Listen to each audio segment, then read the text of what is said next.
Hello. So things are changing very quickly here on the ship this morning. So we've put the masts up, we've put the topmasts up. We did that in 2 days, the topmasts.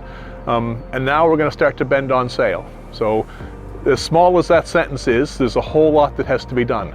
All the blocks have to be carried aloft or heaved aloft and made fast. Then you have to run halyards through the blocks. And then we have to carry the sail on, and even carrying the sail can be a big job for us. Our mainsail, the big mainsail, weighs about 1,000 pounds.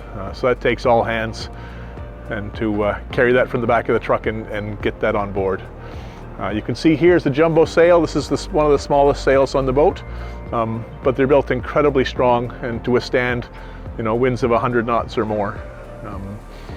So today we're bending on the foresail, so that's a good primer for the crew on how to tackle the mainsail when we get there.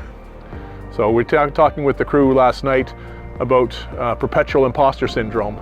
So what happens is as the season goes on, you learn how to paint, and then you learn how to varnish, and then you learn how to tie knots. And every time that we think they've learned a skill just enough, then we change the game and we're on to another project. So they are all the time learning new terminology, learning new skills, and all the time feeling like they're not quite there, but yet we've changed the game and make them learn a new skill. So all this towards getting off the wharf and starting to sail train, which hopefully will happen within the next week. One of the small but really time-consuming jobs we have to do here on the ship is continually tune the rig. So we use a 1.5 ton come along to pull tension on the shrouds, and then they're seized off in the traditional manner of a racking seizing. So for many deckhands, this is a completely new skill in how to tie small knots and use small bits of rope to hold the masts up on the ship. Because we just had the masts out and in, this will be a constant process for a while until everything settles down and finds its place where it wants to be. And then hopefully you'll be able to go for maybe a month, depending on sea conditions and wind and how much we push the ship and bend things around. Yesterday we had a really interesting project in that we actually had to bend the tops of the lower masts together. So you're looking at the main lower mast is 99 feet long and 13 inches at the top. So if you go back to what kind of tree that came from, that must have been close to 200 feet tall. But we used the windlass and block and tackle and actually had to pull the tops of the mast together to get a stay in and to hopefully get the tension right on the rig. So we'll have to go out sailing and see how it all plays out, and then the crew will be at this again when we're finished and taking down the rig again.